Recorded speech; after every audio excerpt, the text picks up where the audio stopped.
Hello, everybody. So today we're going to be looking at One Piece chapter 1110 Raws, and I am so excited. I looked over the panels just a little bit, and oh my gosh, they are beautiful. The art in this chapter is wonderful.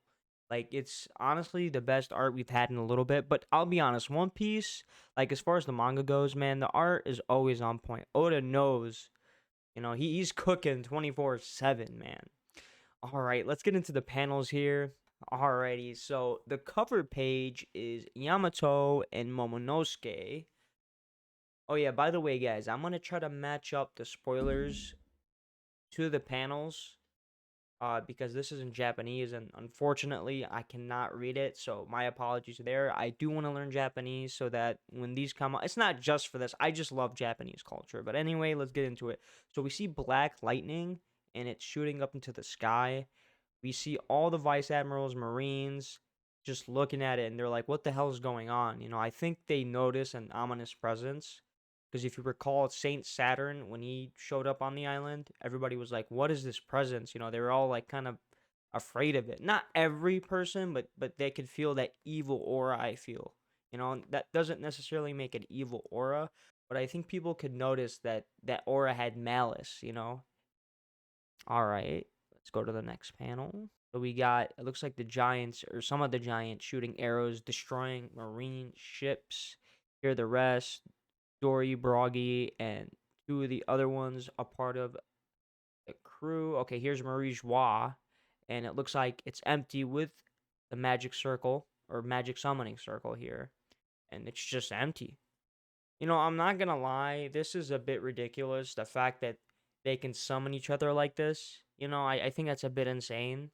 I hope this power can't be used 24/7 and it being abused, because they already have insane powers. Like the Gorosei have unprecedented powers, right?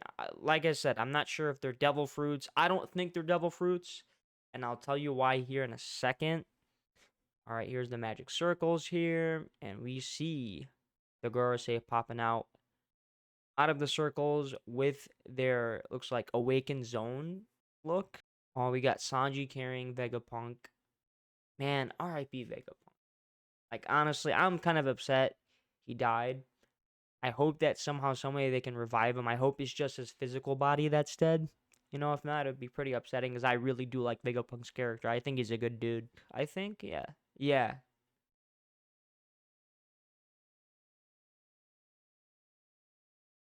Okay, we got Saint Saturn here, and then we got the rest of the Gorosei. Man, they all look just straight up evil.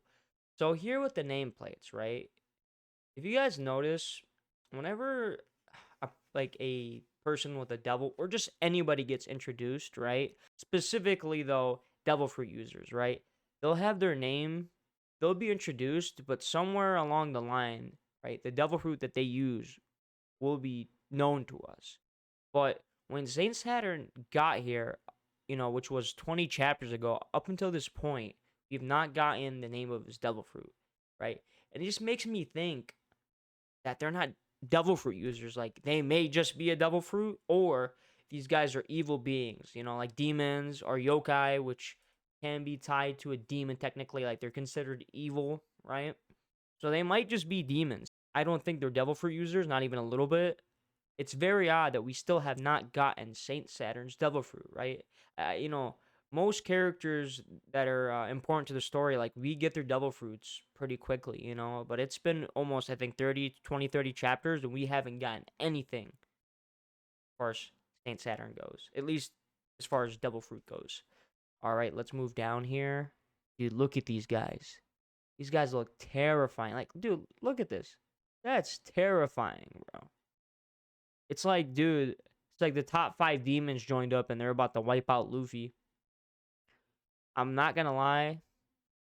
This is pretty fucking sick, dude. I'm not gonna lie. One thing that is odd, though, that I do have to say is they have the same kind of like awakening in terms of the cloud, right, as Luffy, but it's black. So that's the only thing that really matches up with an awakened zone, right? There might be mythical zone fruits. I don't know. I just can't see it being that, because like this. Okay, so Saturn alone, right? Like, so let's say he has a devil fruit, right? Where does the regeneration come from? right? That's why, like, personally, like, Saturn has too many hacks for it to just be a double fruit. Even Luffy's double fruit can't just regenerate a limb, you know? And it's OP. It's probably the best double fruit in the series, if not top 3, right? It's the most ridiculous power as stated in the manga and in the anime. But dude, Luffy's on a different level, bro. I mean, can't sit here and say he wasn't clapping Kizaru and Saint Saturn at the same time.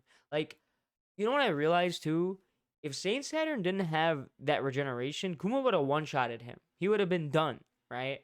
So I believe that Saint Saturn's durability is terrible, whereas his regeneration is absolutely ridiculous. Like it's ridiculous. This dude can recover from about anything. There needs to be a catch to where he can't get injured permanently, right? Like there needs to be a balance here because if he can just regen from any attack period, like including advanced conquerors hockey, who's gonna beat this guy? You know, people are, like even a Yonko. Eventually, you just get tired, be like, man, I can't hurt this dude. You know.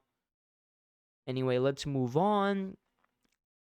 Dude, Nejuro looks sick. Like, bro, what a sick fruit. Honestly, I do think he's from Wano. It makes sense.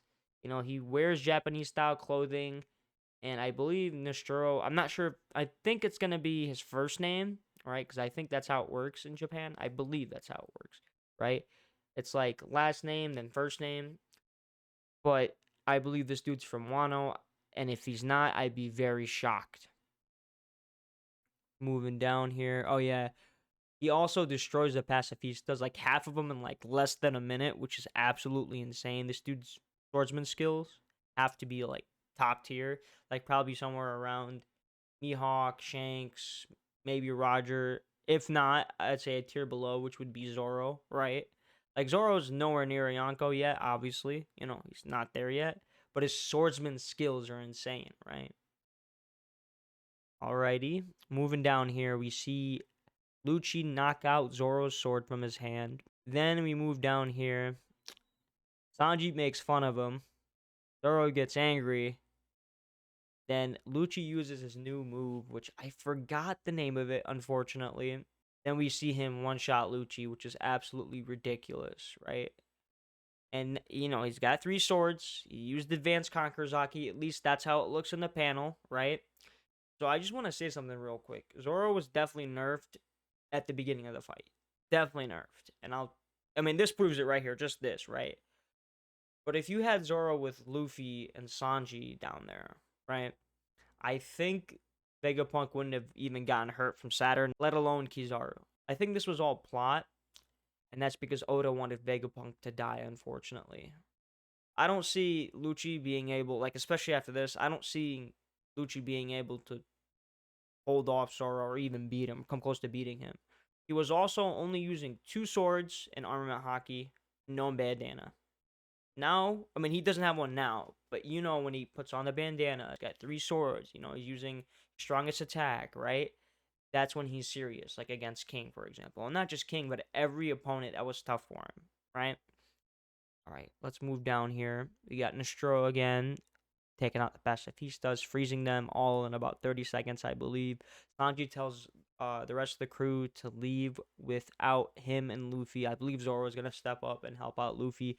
It's just a theory. It's not confirmed, but I think it will happen. So one of the Gorosei goes up to the Labo phase and tries to destroy the barrier, but it hurt them.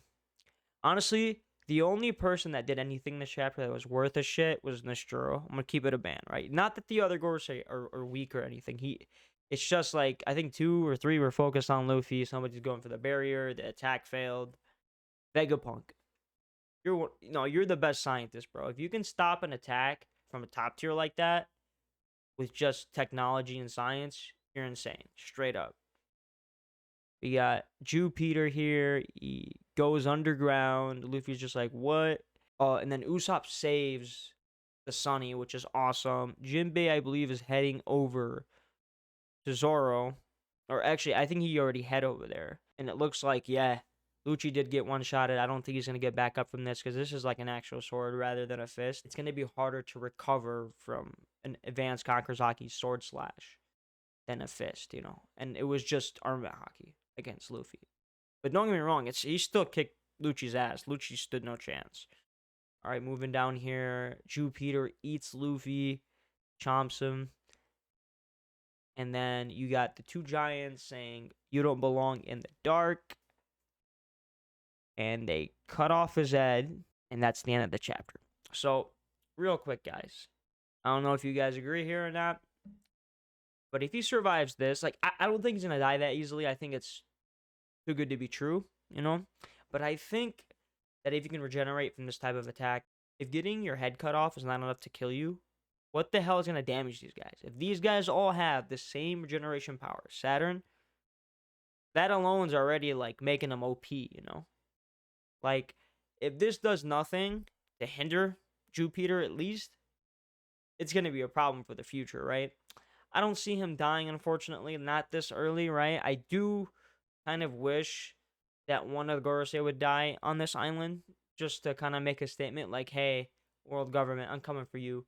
Joyboy's coming for you, you know, type of deal. But I don't think that's going to happen. I think these guys are going to be saved for the last arc of One Piece. People say it'll be Blackbeard versus Luffy. That's going to be the last fight. I think it's the world government. I think that makes more sense to me than it does Blackbeard. Just how I see it. It's just Luffy is fated to liberate the world, you know, and I think Blackbeard is kind of more of a stepping stone, whereas Emu is the final villain. It makes more sense to me, right? I may be wrong. If you do disagree, please let me know why in the comments below. And if you think I'm just stupid, let me know in the comments below. But you guys all have a wonderful night.